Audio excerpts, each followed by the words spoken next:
Hello, magandang araw mga idol. Dito lang tayo nag-content dahil maingay sa labas. So, update lamang po sa dapat ay inaayos na Jerwin Angkahas versus Kasuto Ioka this December. So, sabi nga po ng ating MP Promotions President ni Sir Sean na mukhang ang laban na ito ay mukhang malabo, naging malabo sa ngayon or as of this moment. Pero alamin pa daw nila kung anong mangyayari next week.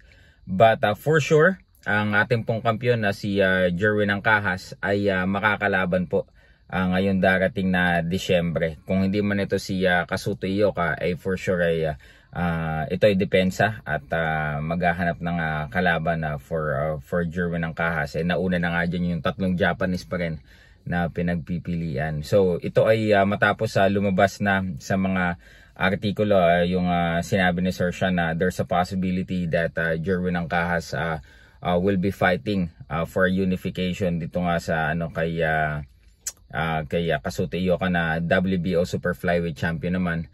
At ito nga ay napanalunan niya na yung title na yon.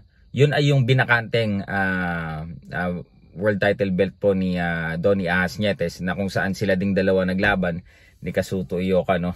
Ang daming ang istorya ng belt na yan kasi silang dalawa naglaban yan, Nietes versus Ioka, nanalo si Nietes, and then after Nietes dapat mag-rematch sila ni Aston Palicte, but Donnie Nietes decided to vacate the title because I don't know if he doesn't want to fight a fellow Filipino, no?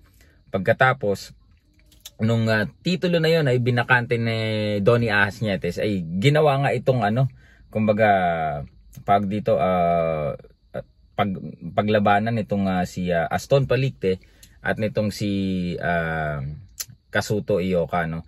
As you remember na si Donnie Nietes and si Aston Palicte ay naging draw ang resulta ng laban, at ito namang si Kasuto Ioka versus Nietes ay nanalo si Donnie Ahas Nietes. And then after that, nung pinaglaban si Nietes at si Ioka ay yun po ang unang pagkakataon na knockout po itong si Aston Palicte, mga kaibigan. And then Kasuto Ioka became a 4 division world champion na din.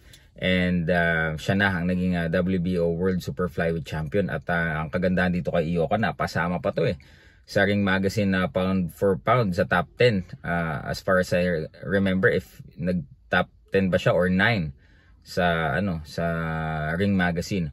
So ito dapat inaayos. Of course, alam nating lahat na tayo mga fans, we've been asking to see Jerwin Angkahas fight for a title unification. Ang daming nag-aasam niya na sana naman ay matuloy na ang title unification against between Jerwin Angkahas and any of the champions sa super flyweight.